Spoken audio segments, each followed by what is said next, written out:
Here to weigh in, Roy Boyd, Sheriff of Goliad County, Texas, Thaddeus Cleveland, Sheriff of Terrell County, Texas. So, gentlemen, welcome. Sheriff Boyd, let me talk to you about the use of drones when it comes to dealing with this crisis at our southern border.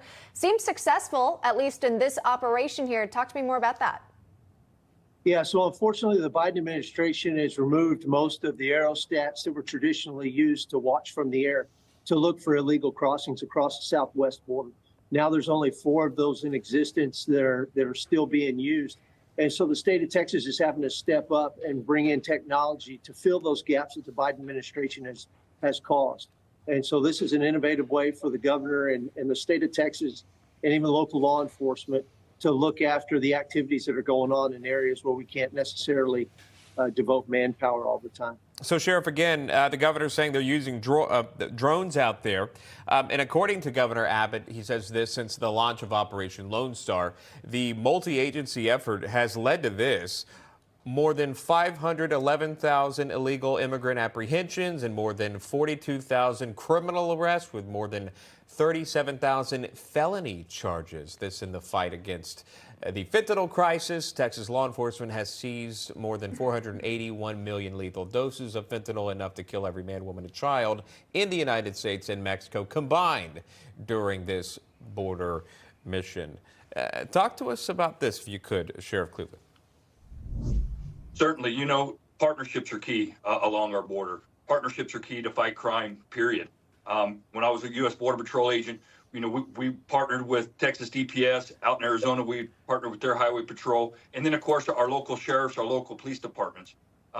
We as Border Patrol agents, or even we as sheriffs, it takes us off. Sometimes Border Patrol agents are the first to respond to vehicle accidents. Sometimes we're the first to respond to illegal aliens that are maybe on a landowner's property. So, again, partnerships are key, regardless who the president's going to be. Even when we were at some of our lowest apprehensions of 400,000 under the Trump administration, that's still 400,000 apprehensions. There were still plenty of gotaways. It takes us all along the border to make sure Americans are secure. Yeah, that's a great point. You talk about the partnerships, and what we see at a federal level is just so the opposite of that, when you've got the DOJ suing Texas over the state's efforts to secure the border. We heard from former President Donald Trump. He spoke about the southern border recently. If he were to return to the White House, here's that moment. Day one, we will seal the border. We will stop the invasion, and we will send Joe Biden's illegal aliens back home right where they belong.